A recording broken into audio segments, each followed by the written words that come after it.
বিএনপির ভারপ্রাপ্ত চেয়ারম্যান তারেক রহমান ঘোষিত রাষ্ট্র মেরামতের ৩১ দফা বাস্তবায়নের লক্ষ্যে সিরাজগঞ্জের তারাশে লিফলেট বিতরণ করা হয়েছে।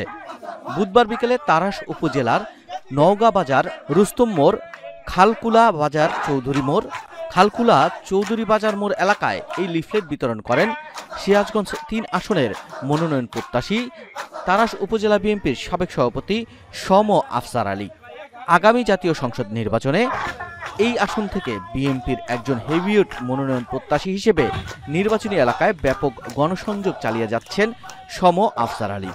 এ সময় উপস্থিত ছিলেন তারাশ উপজেলা বিএনপির সাবেক সাধারণ সম্পাদক অধ্যাপক আমিনুর রহমান টুটুল, তারাশ উপজেলা বিএনপির সাবেক সহসাংগঠনিক মোহাম্মদ ওবায়দুর রহমান, নওগাঁ ইউনিয়ন বিএনপির সাবেক সভাপতি মোহাম্মদ আজম আলী, সাবেক সাধারণ সম্পাদক মোহাম্মদ আব্দুল জলিল, নওগাঁ হাট কমিটির সভাপতি বিএনপি নেতা মোহাম্মদ নিজামুদ্দিন খান, উপজেলা, ইউনিয়ন ও ওয়ার্ডের বিএনপির তৃণমূল পর্যায়ের নেতাকর্মীরা লিফলেট বিতরণে উপস্থিত ছিলেন।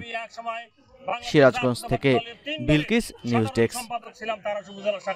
তারপরে আমি অত্যন্ত নিষ্ঠুর সাথে এবং আমি অত্যন্ত গুরুত্ব সহকারে আমি বাংলাদেশ জাতীয়তাবাদী দলের সভাপতির দায়িত্ব পালন করেছি এবং এই হাসিনা সরকারের বিরুদ্ধে আমি 17 বছর আন্দোলন সংগ্রাম করেছি এবং আন্দোলন সংগ্রাম থেকে আমি পিছপা হই নাই। আমি দলের সাথে কোনোদিন বেইমানি করি নাই। আমি দলের সাথে আছি, আগামী দিনেও আমি এই দলের সাথে থেকে আমি আমার জীবন বিসর্জন দিতে চাই। এই জন্য আমি বাংলাদেশ জাতীয়তাবাদী দলের আমি একজন মনোনয়ন প্রত্যাশী।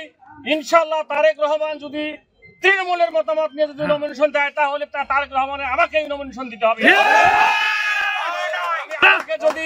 আমাকে যদি তারেক রহমান এবং বাংলাদেশ জাতীয়তাবাদী দলের নেতৃবৃন্দ যদি আমাকে নমিনেশন দেয় তাহলে আমি তারাশ রায়গঞ্জ সলঙ্গা থেকে আমি আমার এই আসনটি আমি তারেক রহমানকে উপহার দেবো ইনশাআল্লাহ।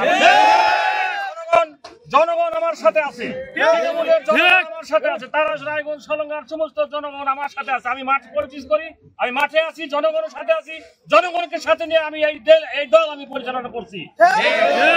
এই জন্য আমি দলের কাছে প্রত্যাশী আমি যেন আগামী দিনে নমিনেশন পাই তাহলে আমি এই এলাকার উন্নয়নের জন্য সাধারণ মানুষ, গরিব মানুষের যারা বেকার আছে তাদের চাকরি দিব, কর্মসংস্থানের ব্যবস্থা করব এবং রাস্তাঘাট, স্কুল, কলেজ, হিন্দু ভাইদের মন্দির, মসজিদ, গির্জার সকল জায়গায় আমি উন্নয়নমূলক কর্মকাণ্ড করে আমি এলাকায় ইনশাআল্লাহ উন্নয়ন করতে চাই।